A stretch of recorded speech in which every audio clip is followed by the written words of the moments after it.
নমস্কার, আমি শাশ্বতী। সবাইকে জানাই আন্তরিক শুভেচ্ছা। সবাই সুস্থ থাকুন, ভালো থাকুন, আনন্দে থাকুন। আজকে সকালে মন্দিরে গিয়েছিলাম, তো সেই ছবিগুলোই চলছে। আর এখানকার মন্দিরে সবাই দেখেছি এই লেবুকে হাফ করে কেটে রস পুরো নিংড়ে বার করে তারপরে ওটাকে উল্টে সেটাকে প্রদীপ বানিয়ে তার মধ্যে তুলো দিয়ে তেল দিয়ে আরতি করে। তো দেখতাম বেশ ভালো লাগতো। তো আজকে যেহেতু আমি এদের সাথেই গিয়েছিলাম, আমার বিল্ডিংয়ের সবাই ছিল, তো সেখানে ওরকমভাবেই করলাম। মানে ওরকমভাবে লেবু কেটে আরতি করার মানে প্রথমবার এখানে করলাম। আমি এমনি যাই, প্রণাম করে চলে আসি, পুজো ওরা নামগোত্র বলতে বলে সেইভাবে চলে আসি, কিন্তু কোনোদিন ওইভাবে আরতি করে জিনিস নিয়ে করিনি। ওদের সাথে গেলাম বলে এটা করা সম্ভব হলো। ওরা আমাকে সব কিছু করে দিল, তৈরি করে দিল। তো যাই হোক, আজকের আর আমার এই মাথায় না ফুল লাগাতে ভীষণ ভালো লাগে, খুব ভালোবাসি আমি। তো আজকে আমরা সকলের হ্যাশট্যাগ আমরা সকলের যেটা টপিক, সেটা মধুমিতার মনের কথা। আমাদের মধু দিয়েছে যে আমরা কি কপি করি। হ্যাঁ, কপি তো অবশ্যই করি, কারণ একদম ছোট থেকে যা কিছু আমরা শুনি, যা কিছু আমরা দেখি, আমরা একটা বাচ্চা যখন পৃথিবীতে প্রথম আসে সে কী জানে? কিছুই তো জানে না। হ্যাঁ, সে তার সঙ্গে কিছু সংস্কার নিয়ে আসে আগের জন্মের, সেটা ঠিক কথাই, কিন্তু সেগুলো তো পরবর্তীকালে দেখা দেবে। তো প্রথম ছোট্ট বাচ্চা থেকে তখন সে তো কপি করতেই থাকে। প্রথম যখন মা বাবা হাঁটি হাঁটি পা পা করায়, মা কিংবা বাবা কেউ একটা দুটো হাতকে ধরে টলমলো পায়ে বাচ্চারা এগিয়ে যায়, সে বাবা যেমন হাঁটছে বা মা যেমন হাঁটছে সেও সেরকমভাবে পায়ের পদক্ষেপ ফেলার চেষ্টা করে। তো প্রথম থেকে বা অনেক সময় পায়ের উপর বাচ্চাকে দাঁড় করিয়ে নিয়ে হাঁটানো হয়। তো মানে এগুলো থেকেই তো কপি, প্রথম থেকে আমরা কপি করি। এবং সত্যি বলতে কি, মানে কোনো ভালো জিনিস যদি দেখি সেটাকে যদি কপি করি তাহলে তো কোনো ক্ষতি নেই, কারণ আমরা তো সব কিছু শিখে জেনে আসিনি। তো যার কাছে যেটা ভালো পেলাম সেটা কপি করতে দোষ কোথায়? এবং ওই যে ছোটোবেলা থেকে তো বাচ্চাদের একটা থাকি না, আমরা সেই ছোটোবেলায় খেলনাবাটি খেলতাম।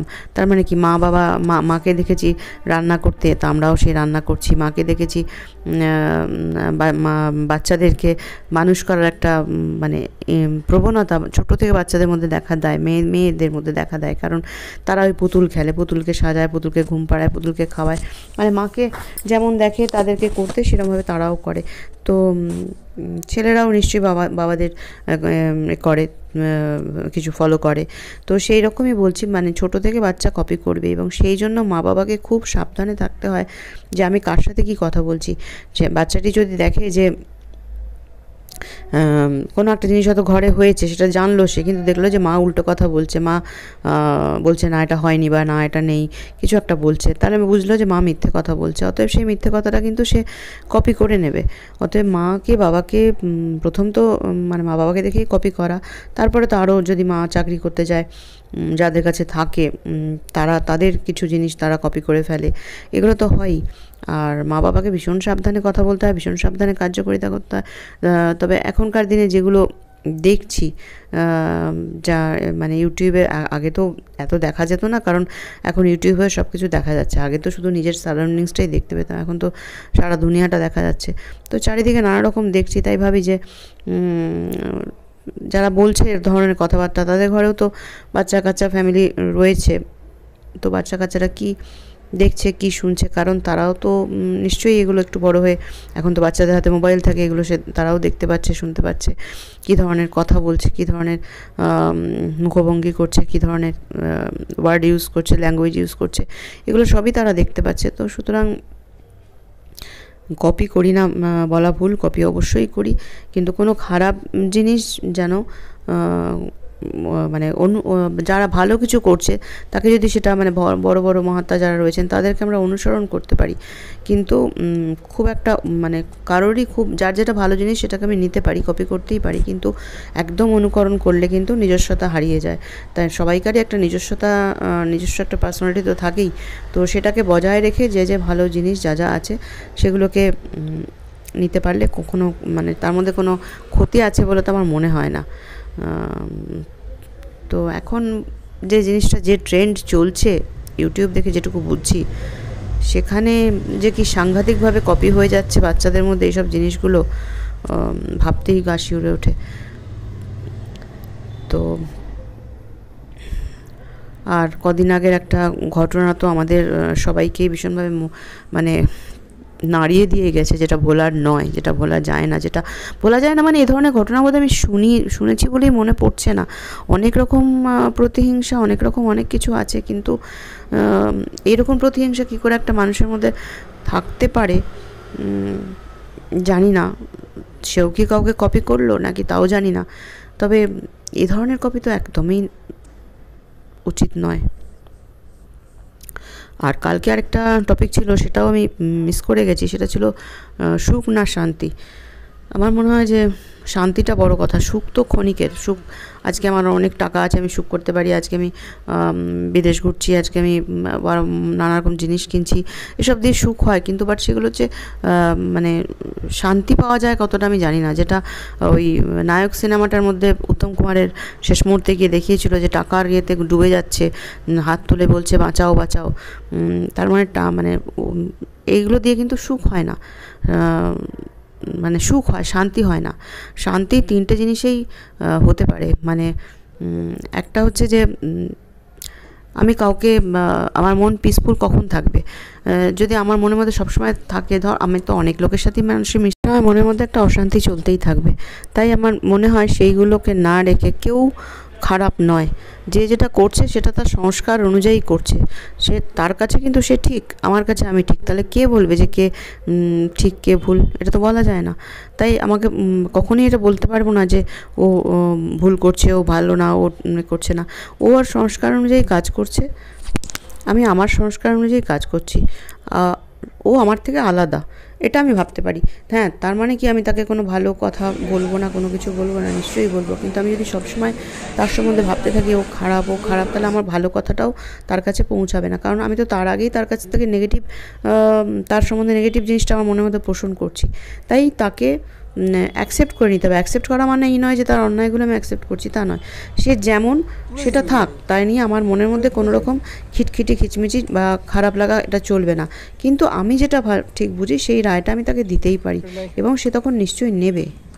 কেন কি আমার মনের মধ্যে তার প্রতি কোনো নেগেটিভ জিনিস থাকছে না, তার ফলে কী হবে, তার সাথে আমার রিলেশনটাও ঠিক থাকবে, আমারও মনটা পিসফুল থাকবে। পিসফুল থাকার জন্য এগুলো কয়েকটা জিনিস একটু যদি আমরা ফলো করি, তাহলে কিন্তু মনের মধ্যে কোনো অশান্তিই থাকে না। মানে শান্তি যেটাকে বলা হয়, সুখ হয়তো নাও থাকতে পারে, অনেক ঐশ্বর্যের সুখ হয়তো না থাকলেও, কিন্তু মনে শান্তি থাকবে। মনের মধ্যে যদি কিটকিটি চলতে থাকে, তাহলে মনের মধ্যে শান্তি থাকে না।